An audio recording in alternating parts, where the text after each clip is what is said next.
بسم اللہ الرحمن الرحیم۔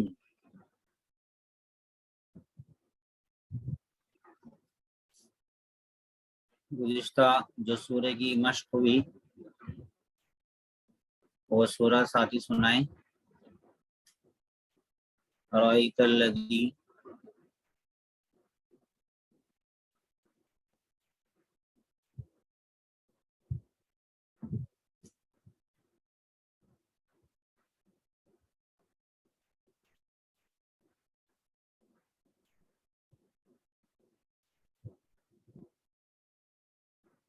جی ایاز بھائی سنائیے۔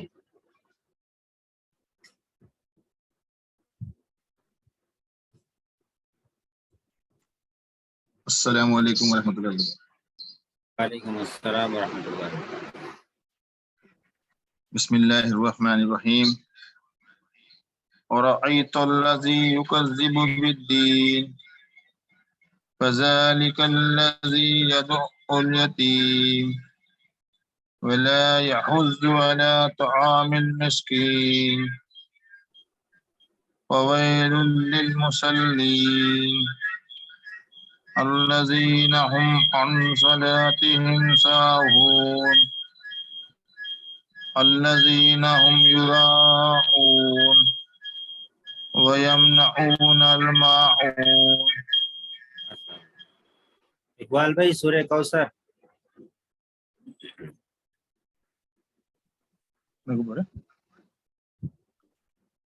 سورہ کوثر تھوڑا اسکرین۔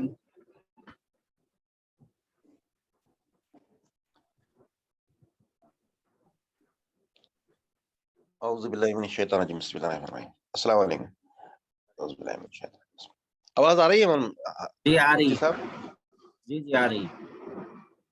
اِنَّا أَعْطَيْنَاكَ الْكَوْثَرَ۔ اعطینا، جی بولیے۔ اعطی، اسکرین چلا گیا۔ اچھا ابھی آ گیا؟ نہیں،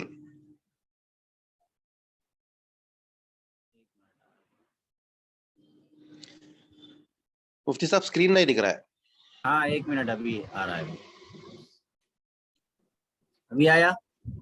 ہاں آ گیا اعوذ باللہ من الشیطان الرجیم۔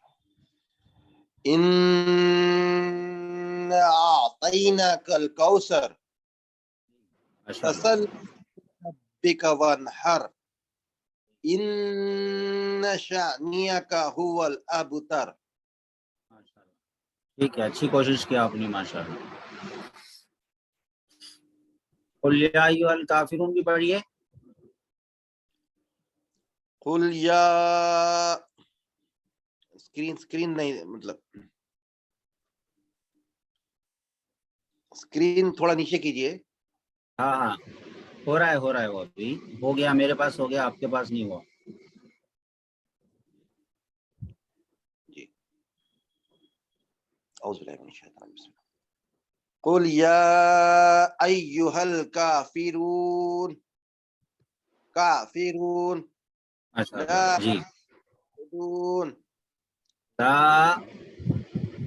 لا اعبد ما تعبدون، عبدو کھینچیں گے نہیں، لا اعبد، لا اعبد ما تعبدون ولا انتم، ولا نہیں، ولا ولا انتم عابدون ما اعبد، عبود نہیں، اعبد، اعبد، ولا تم پھر سے پڑھیے اس کو۔ ما، اچھا، ولا انتم عابدون ما اعبد ولا انا عابد ما عبدتم، عبد تم نہیں، عبد تم، عبدتم، ولا انتم عابدون ما اعبد لکم دینکم ولی دین. ماشاء اللہ. ٹھیک ہے, کوشش کی آپ نے, اور مشق کیجیے اس کو, گزشتہ کی ریکارڈنگ سن کے مشق کیجیے. یہ جو ایاز فضلانی بھائی ریز ہینڈ کیے ہوئے, ان کا مائک آن کیجیے, پڑھیے قل یا ایھا الکافرون آپ. السلام علیکم ورحمۃ اللہ. وعلیکم السلام. بسم اللہ الرحمن الرحیم. قل یا ایھا الکافرون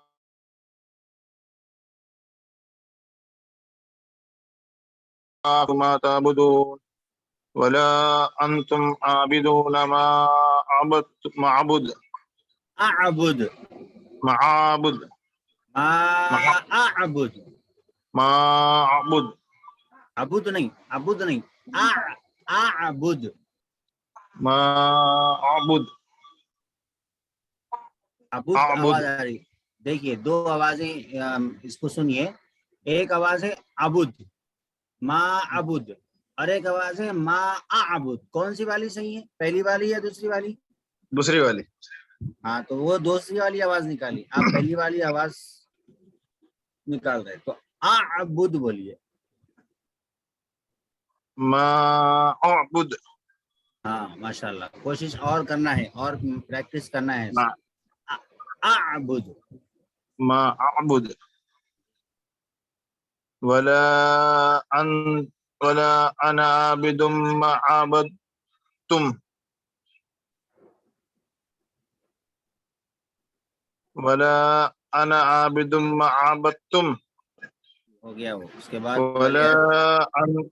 ولا انتم عابدون ما اعبد عبد نہیں, اعبد. ما اعبد ما اعبد لکم دینکم ولی دین. ماشاء اللہ, بہت اچھا. عمار بھائی سنائیے سورہ کوثر. السلام علیکم. وعلیکم السلام.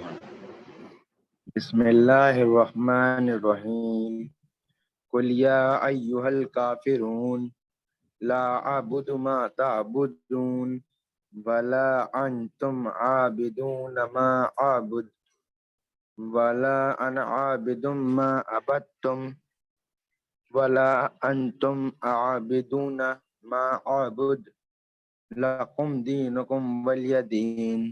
لاکم نہیں بولیں گے, لکم بولیں, لکم.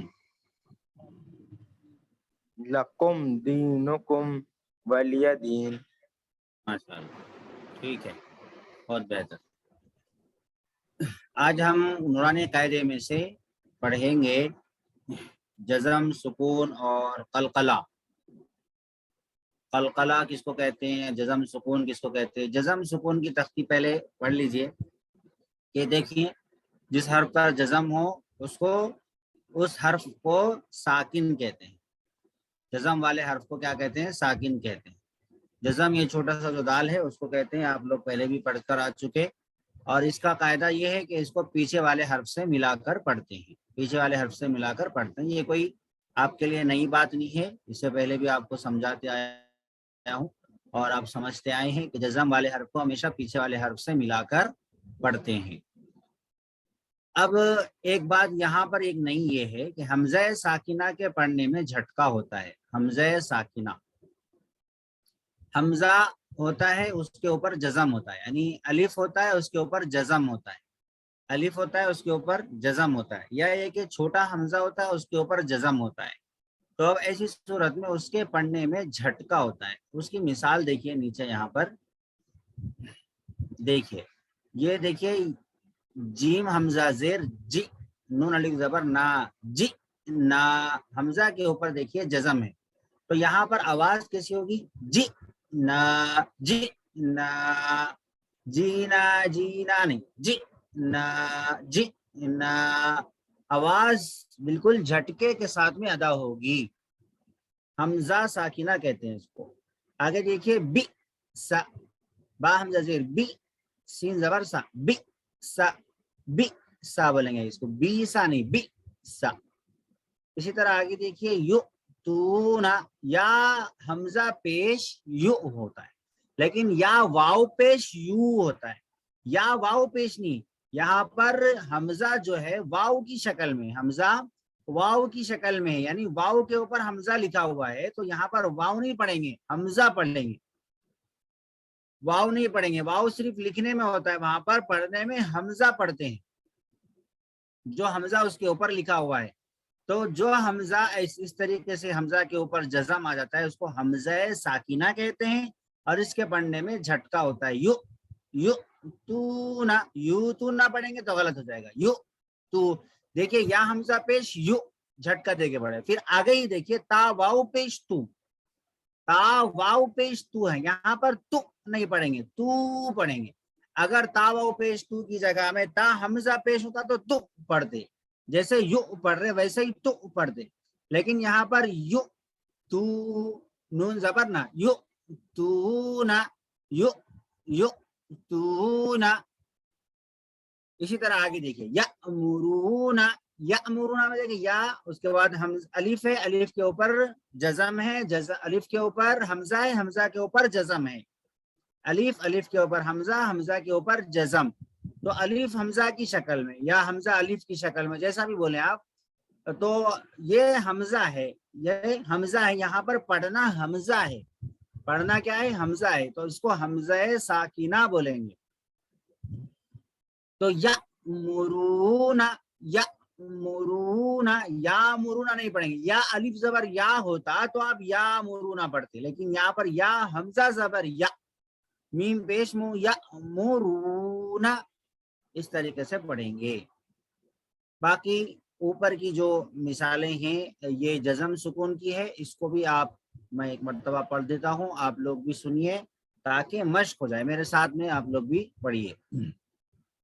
اس میں حرکات کی بھی مشق ہوگی آپ کو، کہیں پر کھڑا زبر کی بھی مشق ہوگی، تو اور جزم اس طریقے سے ملا کر پڑھنا ہے، اس کی بھی آپ کی مشق ہو جائے گی۔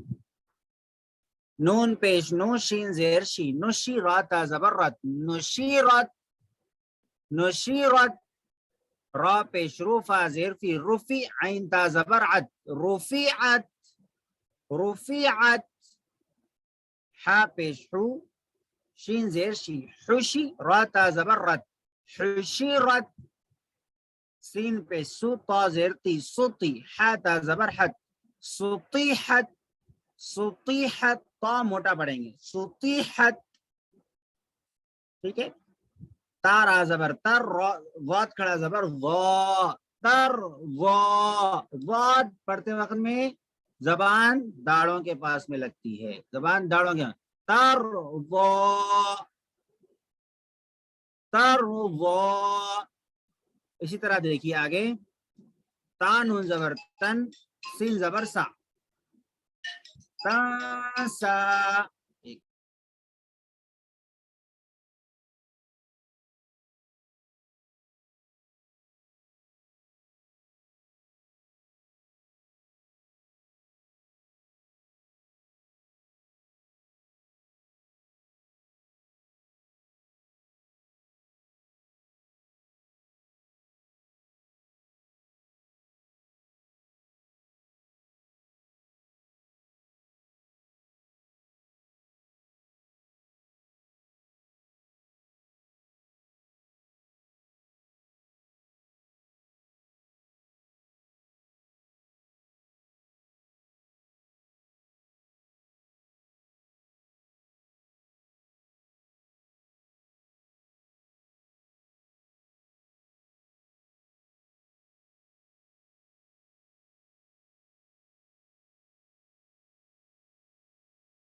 جی بسم اللہ الرحمن الرحیم۔ تا نون زبر تا، سین کھڑا زبر سا، تا سا، تا سا. دیکھیے نون پہ جزم ہے، اس کے بعد سین ہے تو اخفا ہوگا یہاں پر. تا سا، تا سا. آگے دیکھیے یا خوا زبر یخ، شین کھڑا زبر شا، یخ شا، یخ شا. یخ نہیں پڑھیں گے، یخ یخ شا. آگے دیکھیے یا سین زبر یس، عین کھڑا زبر آ، یس آ، یس آ. آگے دیکھیے حمزہ خوا زبر اخ، را زبر را، اخ را، جیم زبر جا، اخ را جا. خا موٹا پڑھیں گے، خا موٹا پڑھیں گے، اخ نہیں پڑھیں گے، اخ را جا. حمزہ فا زبر اف، لام زبر لا، اف لا، حا زبر حا، اف لا حا، اف لا حا. حمزہ کاف زبر اک، را زبر را، اک را، میم زبر ما، اک را ما. حمزہ نون زبر ان، شین زبر شا، ان شا، را زبر را، ان شا را. یا عین زبر یا، لام زبر لا، یا لا، میم پیش مو، یا لامو. یا حا زبر یح، سین زبر سا، یح سا، با پیش بو، یح سابو.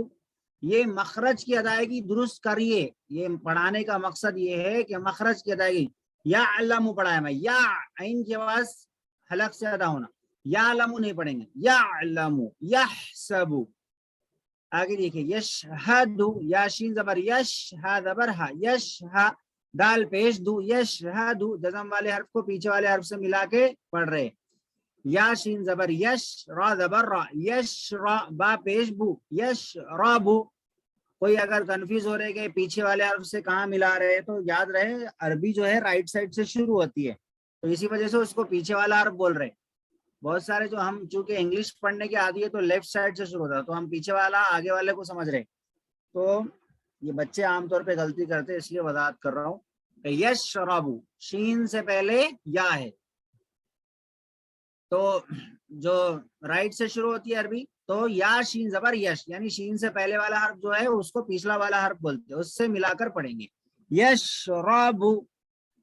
حمزہ نون زبر ان، عین زبر عین، میم زبر عم، انعم، تا زبر تا، انعمت، انعمت، انمتا، انمتا جیسا سورہ فاتحہ میں مشق ہوئی آپ لوگوں کی، انمتا نہیں، انعمت. آگے دیکھیے فا زبر فا، حمزہ لام زبر ال، فال، ہا زبر ہا، فالہا، میم زبر ما، فالہم، ہا الف زبر ہا، فالہمہا.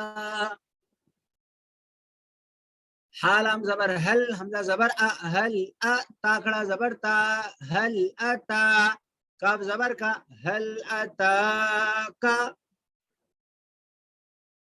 حمزہ زبر ا، لام میم زبر لم، الم، نون شین زبر نش، الم نش، راح زبر راح، الم نشرح، لام زبر لا، الم نشرح لا، کاف زبر کا، الم نشرح لك.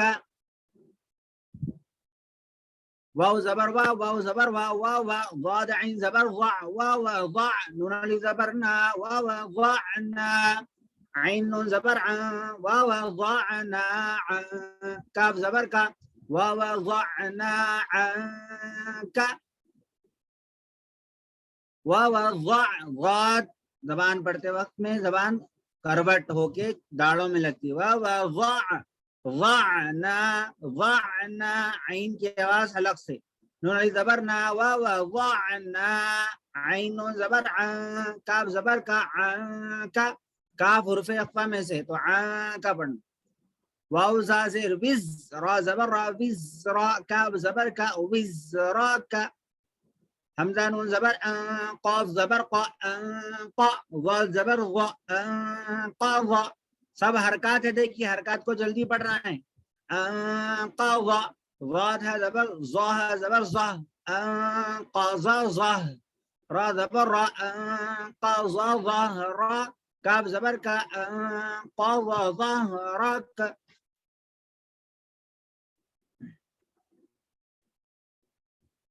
جی یہ پڑھ لیے. ٹھیک ہے، اتنا کافی ہے. کل جو ہے ہم کل پڑھیں گے انشاءاللہ. اور ابھی سیرت پڑھیں گے. قصص النبیین بھی ہم پڑھ رہے تھے. قصص النبیین کا کوئی قصہ ادھورا ہے کیا؟ نبیوں کے قصے جو ہم پڑھ رہے تھے اس کا کوئی قصہ ادھورا ہے؟ ادھورا تو نہیں ہوگا میرے خیال سے. پھر بھی آپ لوگ اگر یاد دہانی کرا دیں تو انشاءاللہ اس کے آگے سے آپ کو سنا دیں.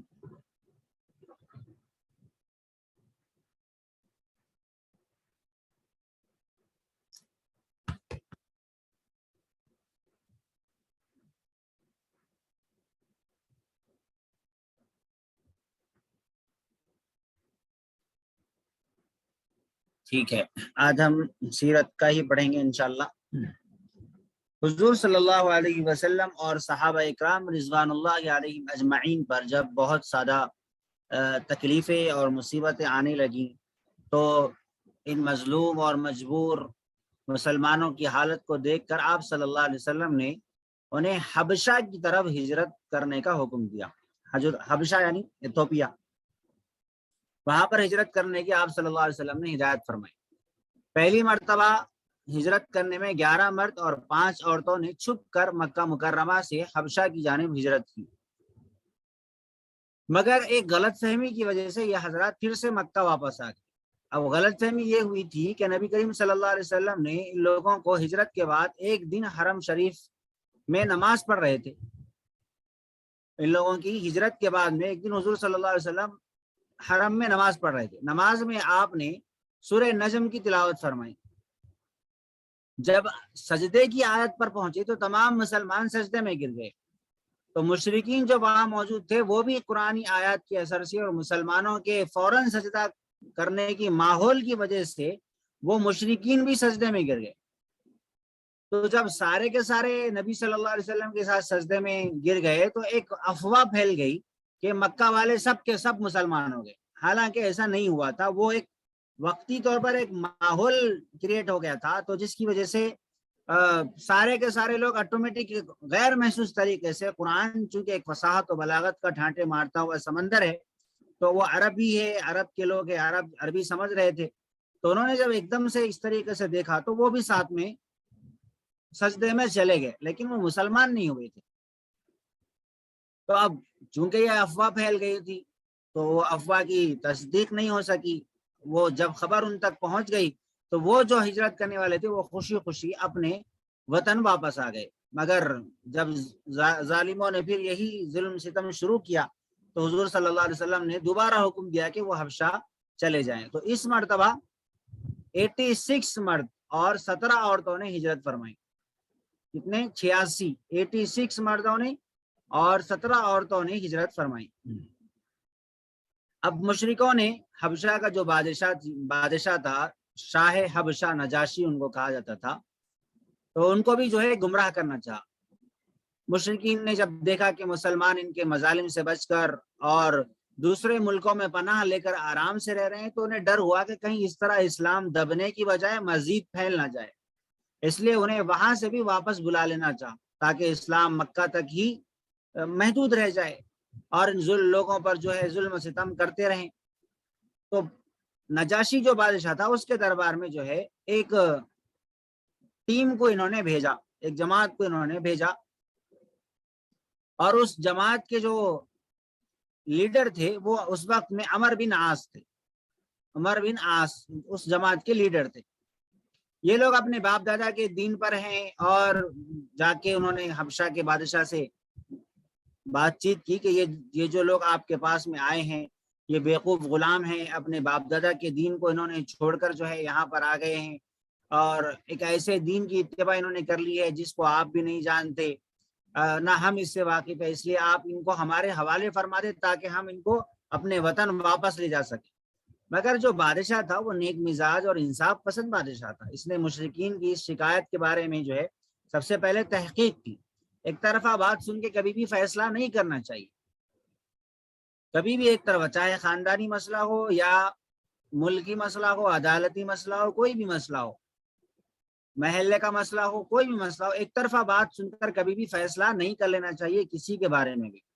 حضرت عمر فاروق رضی اللہ عنہ فرماتے ہیں کہ اگر تمہارے پاس میں کوئی آدمی ایک آنکھ پھوٹا ہوا ہے اور رونے لگے کہ فلاں شخص نے میری ایک آنکھ پھوڑ دی ہے، تو فوری سزا کا حکم جاری نہ کرنا، کیونکہ ہو سکتا ہے کہ یہ ایک آنکھ پھوٹی ہوئی شخص والا جو ہے وہ سامنے والے کی دو آنکھ پھوڑ کے آیا ہوگا، تو پہلے تحقیق کر لینا۔ تو دو طرفہ بات سننا ضروری ہے۔ تو بہرحال وہ بادشاہ نیک مزاج تھا، اس نے جو ہے تحقیقات کی اور مسلمانوں کو اس نے جو ہے دربار میں بلایا۔ جب مسلمان دربار میں پہنچے تو حضرت جعفر رضی اللہ عنہ نے بادشاہ سے خواہش کی کہ میں ان لوگوں سے 3 سوال کرنا چاہتا ہوں، 3 سوال کرنا چاہتا ہوں۔ نجاشی نے اجازت دے دی۔ تو حضرت جعفر رضی اللہ عنہ نے پوچھا، کیا ہم کسی کے غلام ہیں اور اپنے آقاؤں سے بھاگ کر یہاں آئے ہیں؟ عمر بن عاص نے کہا، آپ لوگ کسی کے غلام نہیں بلکہ آزاد اور شریف لوگ ہیں۔ حضرت جعفر رضی اللہ عنہ نے پوچھا، کیا ہم کسی کا ناحق خون کر کے آئے ہیں؟ عمر بن عاص نے کہا، نہیں، کسی کا ایک قطرہ خون بھی نہیں بہایا ہے۔ حضرت جعفر رضی اللہ عنہ نے پھر پوچھا، کیا ہم کسی کا مال چرا کر لائے ہیں؟ عمر بن عاص نے کہا کہ نہیں، ایک پیسہ بھی نہیں چرا کے لائے ہیں۔ یہ سن کر نجاشی نے مشرکین سے کہا، پھر آخر کس وجہ سے تم لوگ ان پر اپنا حق جتا رہے ہو اور یہاں سے لے جانے کا مطالبہ کر رہے ہیں؟ عمر بن عاص نے کہا،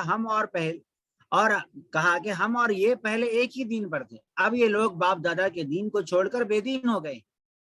نجاشی نے حضرت جعفر رضی اللہ عنہ سے پوچھا کہ تم لوگ پہلے کون سے دین پر تھے اور اب کیا دین اختیار کر لیا؟ تو حضرت جعفر رضی اللہ عنہ نے ایسی زبردست تقریر کی اور ایسی زبردست بات اس بادشاہ کے بھرے دربار میں پوری ہمت اور جرت ایمانی کے ساتھ میں، سلیقہ مندی کے ساتھ میں اسلام کا جو میسج رکھا، اس کو سن کر بادشاہ بھی رونے لگا۔ چنانچہ حضرت جعفر رضی اللہ عنہ نے کیا تقریر کی؟ کہا، اے بادشاہ، ہم پہلے مشرک تھے، بتوں کی پوجا کرتے تھے، مردار کھاتے تھے، پڑوسی کا خیال نہیں رکھتے تھے اور حرام کو حلال کر لیتے تھے، ایک دوسرے کا خون بہاتے تھے۔ پھر اللہ تعالیٰ نے ہم ہی میں سے ایک ایسے نبی کو بھیجا ہے جس کی وفاداری، سچائی، امانت داری کو ہم اچھی طرح جانتے تھے۔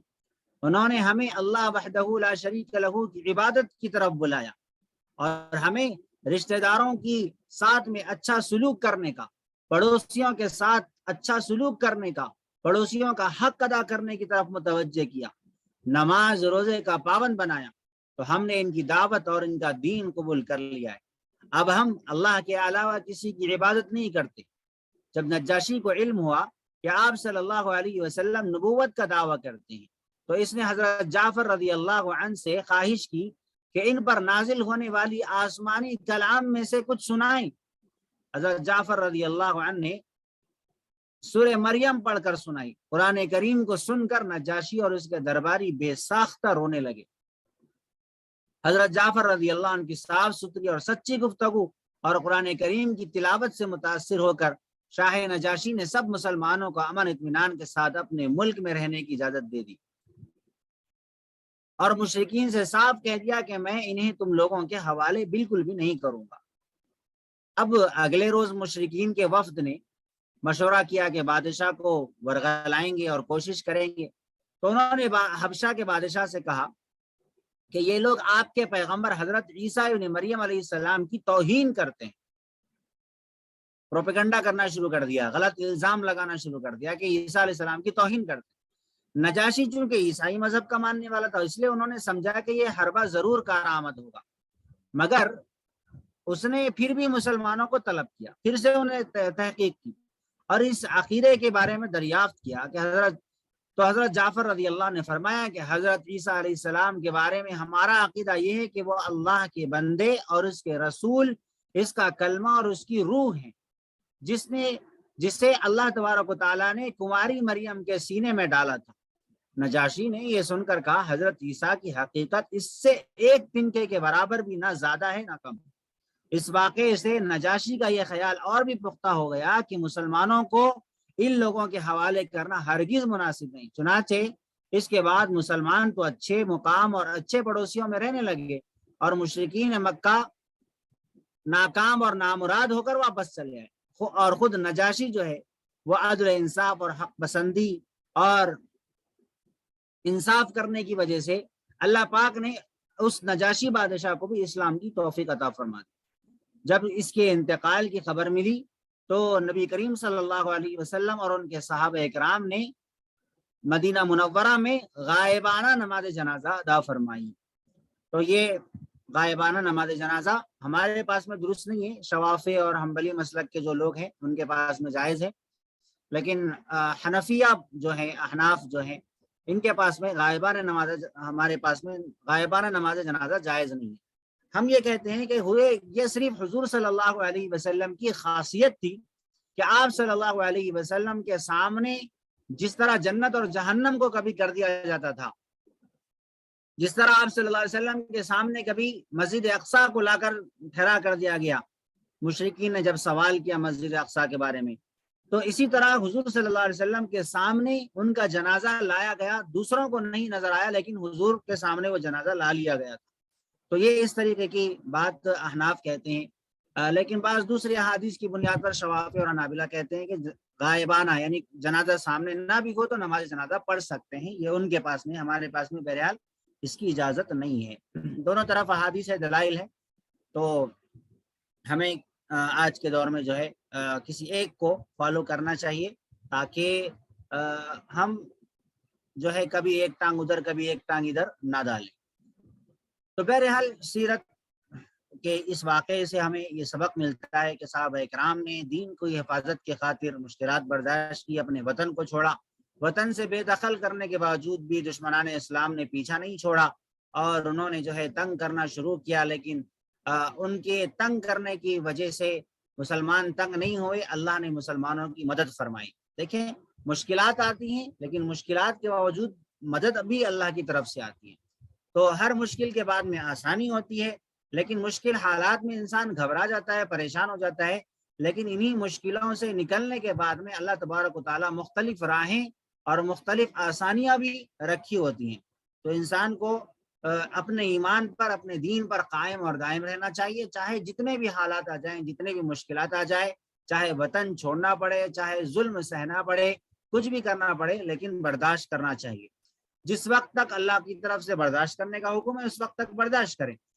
اور جس وقت میں پھر صحابہ اکرام کے کو حکم ہوا کہ اب جو ہے ظالموں کو ظلم سے روکو، اور جو امن کے، انصاف کے اور اسلام کی راہ میں حائل ہیں اور تمہیں تنگ کرتے ہیں اور تمہیں مسلمان رہنے نہیں دیتے اور مسلمانوں کے ساتھ میں ظلم و زیادتی کرتے ہیں، بار بار تم سے جنگ کرنے آتے ہیں، ایسے لوگوں کو تم پھر ان کو جواب جو ہے جیسے کو تیسا جواب دینا شروع کرو. تو پھر کچھ حالات آئیں تو پھر اس موقع پر جنگیں بھی ہوئی تاکہ ان ظالموں کو روکا جا سکے اور ان ظالموں کو بچائے. تو اسلام کے اندر مکی دور میں تو سب سے پہلے زیادہ سے زیادہ صبر ہی کیا گیا، ہجرت کر لی گئی.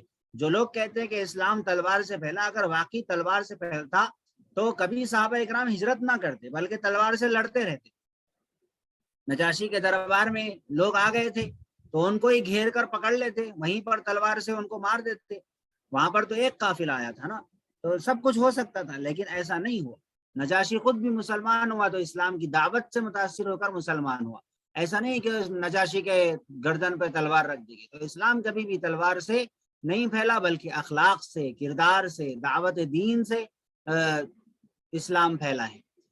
تو اسلام میں لانے والے جو سب سے پہلے اولین مسلمان تھے، ان کے اوپر ظلم ہوتا تھا. اسلام کو بزور تلوار روکا جانے کی کوشش کی گئی. جب روکا جاتا رہا تو مسلمانوں نے ایک حد تک صبر کیا. اسلام کے اندر ایک حد تک صبر کرنے کی تلقین کی گئی. لیکن جب پانی سر سے اوپر ہو گیا تو پھر اللہ تبارک و تعالیٰ نے حفاظت اسلام کے لیے، حفاظت مسلمین، مسلمان مرد، عورتوں اور بچوں کی حفاظت کی خاطر تلوار اٹھانے کی اجازت دی. اسلام نے جو لڑنے کی اجازت دی ہے وہ اسلام پھیلانے کے لیے نہیں بلکہ حفاظت کے لیے، مسلمانوں کی، اسلام کی، دینی شعائر کی حفاظت کے لیے تلوار اٹھانے کی اجازت دی. ورنہ مسلمان صبر ہی کرتے رہے اور ہجرت کرتے رہے. تو یہ پہلی ہجرت تھی حبشہ کی، یہ مدینہ کی ہجرت سے الگ ہے، یہ حبشہ کی ہجرت ہے. بہرحال اللہ تبارک و تعالی ہمیں ان واقعات کو، سیرت کو سمجھنے کی اور اس سے سبق لینے کی توفیق عطا فرمائے. وآخر دعوانا الحمدللہ.